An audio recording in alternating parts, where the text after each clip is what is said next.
Hi, everybody. I'm Margery Kraus. I'm the founder and executive chair of APCO Worldwide, and I have the pleasure of moderating this panel.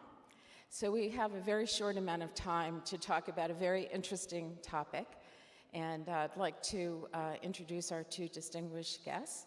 So we have Manfredi Lefebvre, who's the executive chairman of Silversea Cruise Line, and many other attributes in his long and illustrious career in the tourism industry.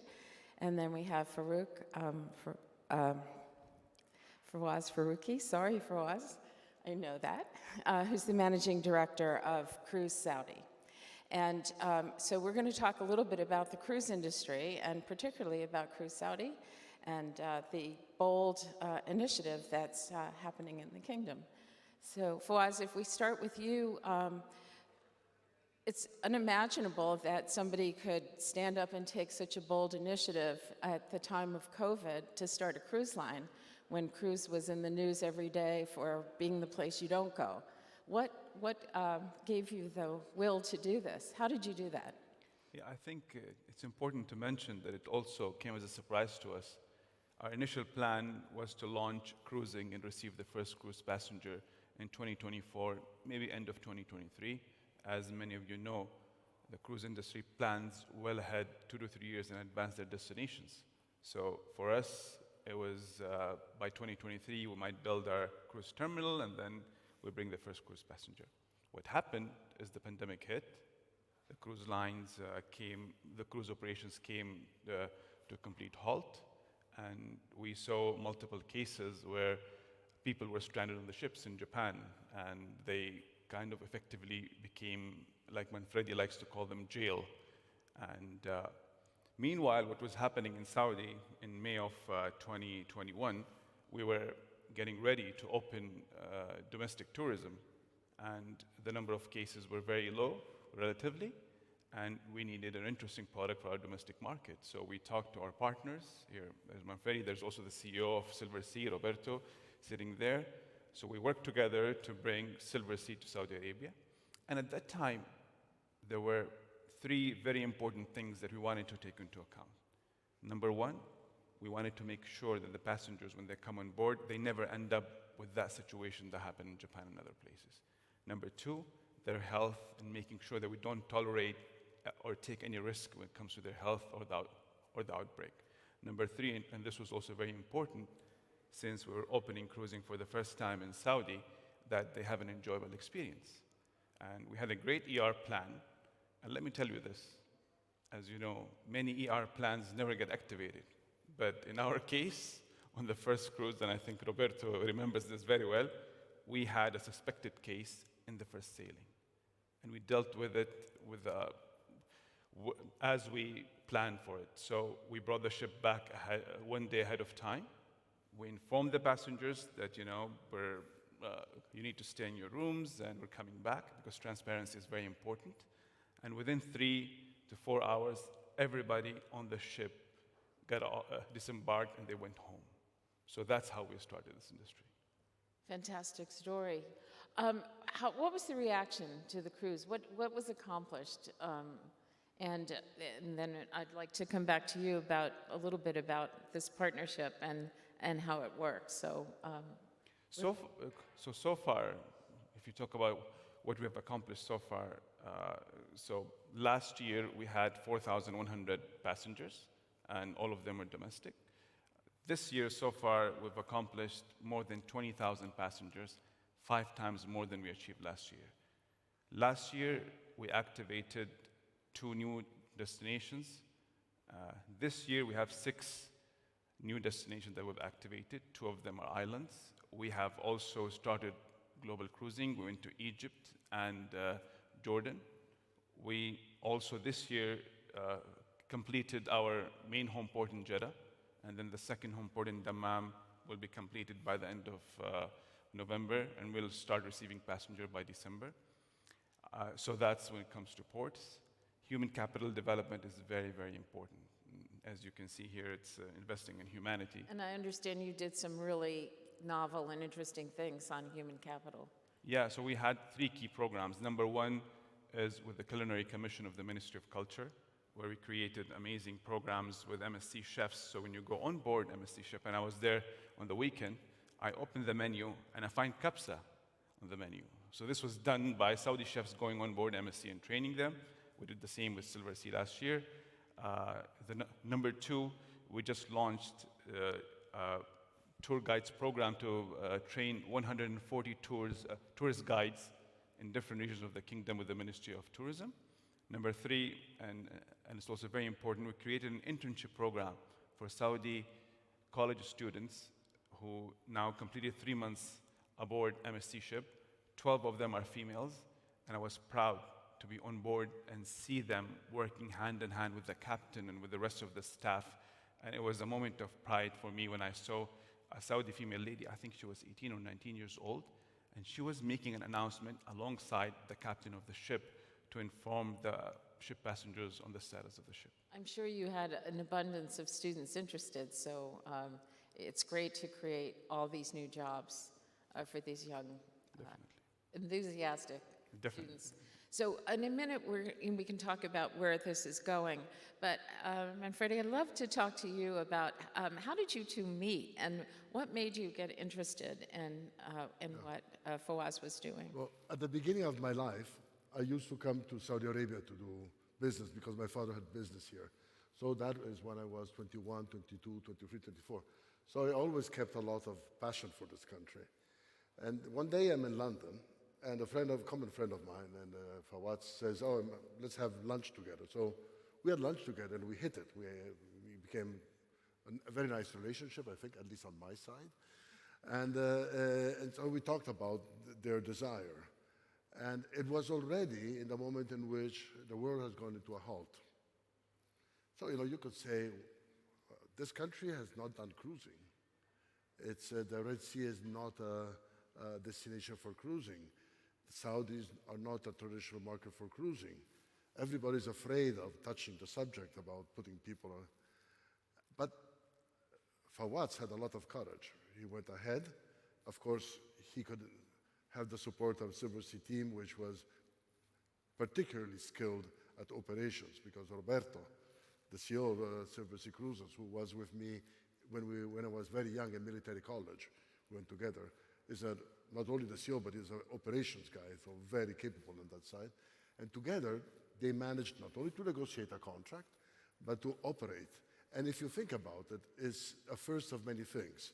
It's the first time there is a dedicated cruise in the Red Sea. It's the first time that it is a cruise being promoted amongst the Saudi as a local vacation, but with a character which is international. And it's the first time when there's been an operation of a cruise ship under COVID times. So really, they proved that it could happen.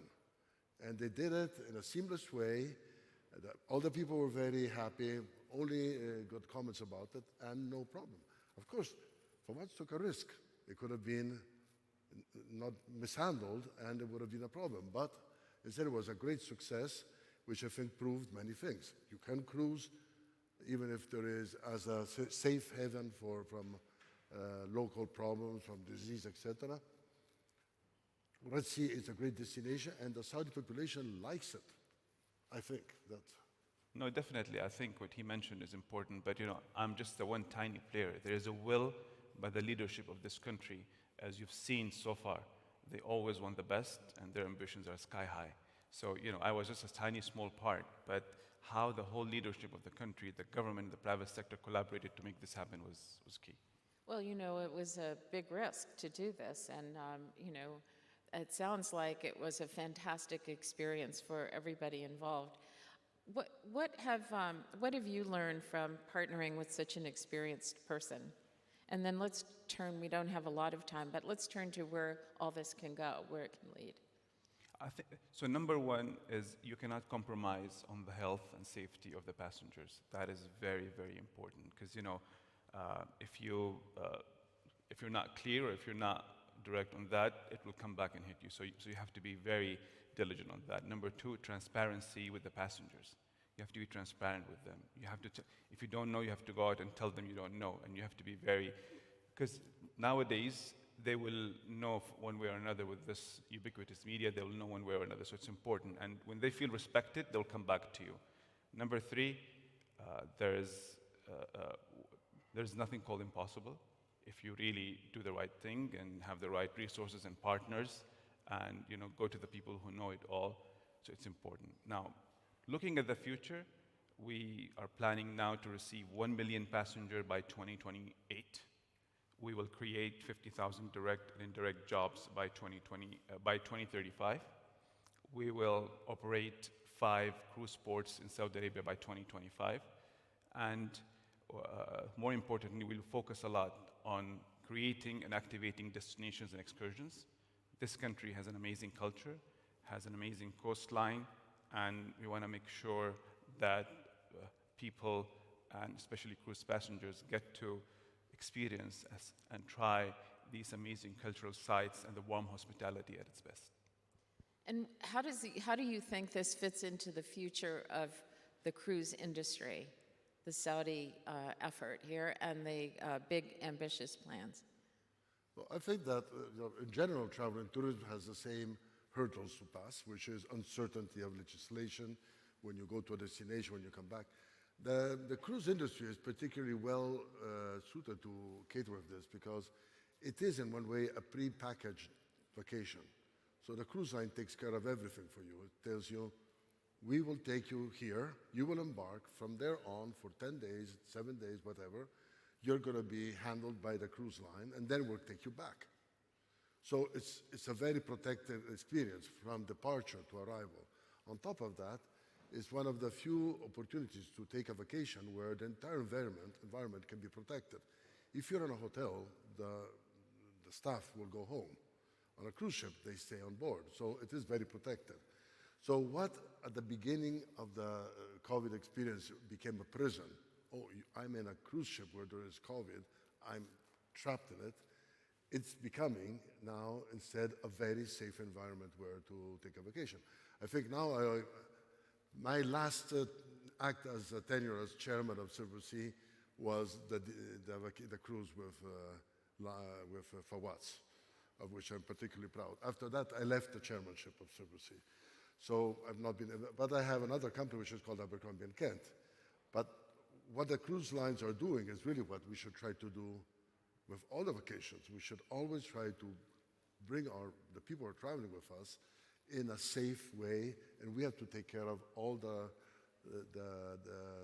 vacation from there. And that is going to be a main feature of the difference between a self-organized vacation and a vacation organized by a professional team of a big organization like my company is. Well, that's one thing I've always loved about cruising is that, as somebody who's always been in charge of the family vacation, I love the idea it's really a vacation when somebody else has the responsibility for making it work and making you happy and picking, when you have professionals in charge. So I think this idea of packaged vacations, and especially what the cruise industry can do, is really great.